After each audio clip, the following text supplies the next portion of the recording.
is it that you fear the most? That's a question we've all asked ourselves at some point. Fear, that primal feeling that sends shivers down our spine, accelerates our heartbeat, and triggers our fight or flight response. It's a universal human experience that we all share. You see, fear is not just an emotion. It's a complex reaction that involves our brain, our nervous system, and our senses. It's a survival tool, a protective mechanism that has been hardwired into our biology since the dawn of our species. It warns us of danger, of a threat, of a predator lurking in the shadows. It keeps us safe, alert, and ready to face whatever life throws at us. But fear is not always our ally. It can also be a source of distress, anxiety, and even paralysis. It can hold us back, keep us from reaching our full potential, and rob us of our peace of mind. It can turn the mundane into the terrifying, the everyday into the nightmare. Fears can be as diverse as the people who experience them. They can be personal, deeply ingrained in our psyche due to past experiences or traumas. Or they can be universal, shared by many, if not all, across cultures and societies. They can range from the fear of spiders to the fear of heights, from the fear of failure to the fear of death. They can be rational, based on real and immediate dangers, or irrational, fueled by our imagination and our worst-case scenarios. But regardless of their nature, fears have one thing in common. They reveal our vulnerabilities, our insecurities, and our deepest, darkest secrets. They expose our human condition in its rawest, most vulnerable form. They remind us that we are fragile, that we are mortal, that we are human. But what are the most common fears that plague the human mind? Prepare to delve into the world of the unknown. Ever felt a chill run down your spine when you switch off the lights? Well, you're not alone. This unnerving sensation is often tied to a primal fear known as nyctophobia, or the fear of the dark.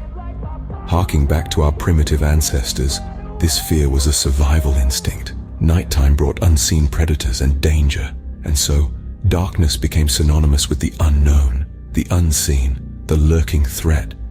Fast forward to the present day, and we carry this ancient instinct within us. The fear of the dark persists, not because we're likely to encounter a saber-toothed tiger in our living room, but because of what the dark represents, the unknown. Our minds are wired to fear what we cannot see, what we cannot prepare for. It's a fascinating testament to our shared human history, this fear of the dark, this unease in the face of uncertainty. From the shadows we move to the world of creepy crawlies. Ever, shivered at the sight of a spider? This subtle dread, this panic that sends shivers down your spine, is known as arachnophobia, the fear of spiders. It's a common fear that affects many, and it's not always about the actual harm these eight-legged creatures can do. You see, most spiders are harmless to humans. Yes, there are exceptions, but the vast majority pose no threat. Yet, the fear persists. Why, you might ask? Well, it's often more to do with the perceived threat than the actual danger. Our minds conjure up images of venomous bites, of webs in dark corners, of sudden movements that startle and unsettle us. These perceptions, often fueled by media portrayals and cultural influences, amplify our fear. Spiders become these monstrous creatures, lurking in the shadows, waiting to strike. But remember, it's mostly in our heads. So next time you see a spider, take a deep breath.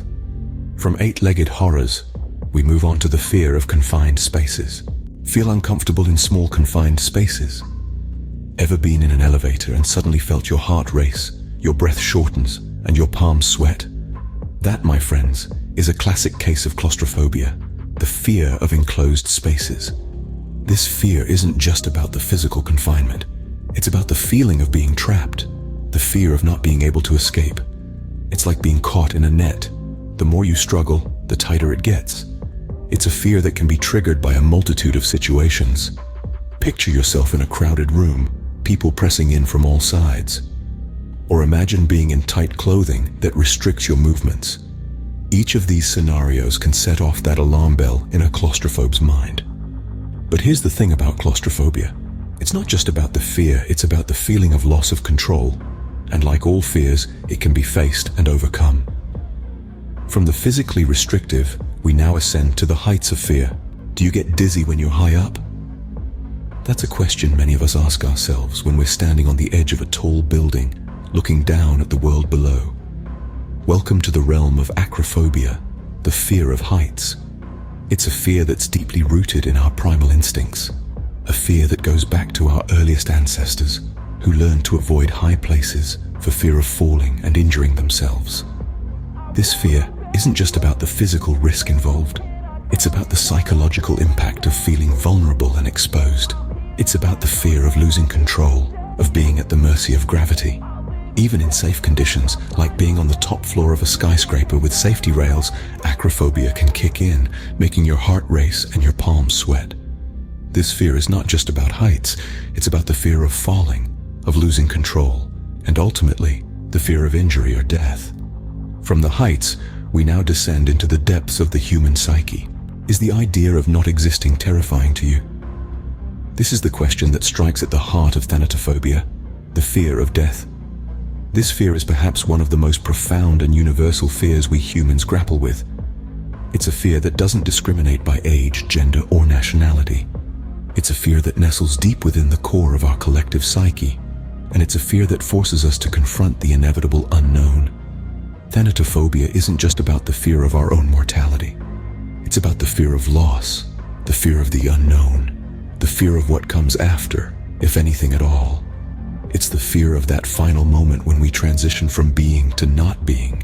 It's the fear of the void, the fear of nothingness. It's the fear that once our heart stops beating, our consciousness, our experiences, our memories, our loves, our regrets, everything that makes us who we are, will simply vanish.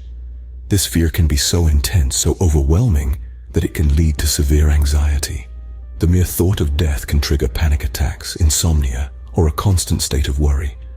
But it's important to remember that fear is a natural response to the unknown. It's part of our survival instinct, a mechanism designed to keep us safe.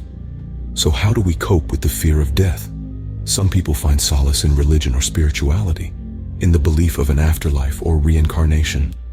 Others find comfort in the acceptance of death as a natural part of life, a necessary end to our journey.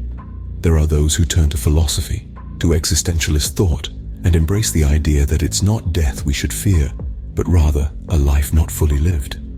And then there are those who channel this fear into motivation, into a drive to make the most of the time they have, to leave a mark, to make a difference, to live a life that matters.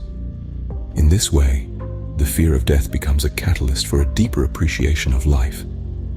From the inevitable end, we now return to the beginning, to summarize our journey into the realm of fears. So, what have we learned about our fears? We've taken a journey into the heart of what makes us shudder, jump, and sometimes even stutter. We've seen that fear is not just a product of our imagination, but deeply rooted in our biology, designed by evolution to keep us safe from harm. We started by exploring the fear of the dark, a primal fear that harks back to our days in the wild, when the unknown and unseen could mean danger. It's a fear that many of us carry into adulthood, even in the safety of our well-lit homes. Then we delved into the fear of spiders, a fear that I must admit, gives me the heebie-jeebies. It's a fear that seems irrational, considering the tiny size of these creatures, but one that is shared by many around the world. Perhaps it's their alien appearance or the way they move that sparks such unease. We also discussed claustrophobia, the fear of enclosed spaces, which can trigger feelings of panic and anxiety.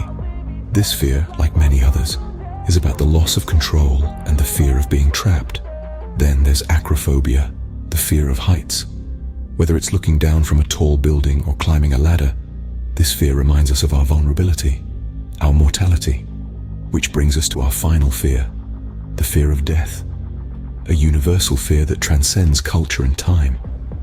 It's a fear that can both paralyze and propel us, a reminder of our finite existence. These fears and many others shape our lives in profound ways. They can protect us, warning us of potential danger, but they can also distress us, causing anxiety and even phobias. The key is not to eliminate fear, but to understand it, to manage it. Fear is a part of being human. It's an integral part of our survival mechanism. But it's what we do with that fear that defines us. Do we let it control us? Or do we use it to push our boundaries, to grow? Remember, fear is a part of being human. It's what we do with that fear that defines us. Until next time, stay curious, stay brave,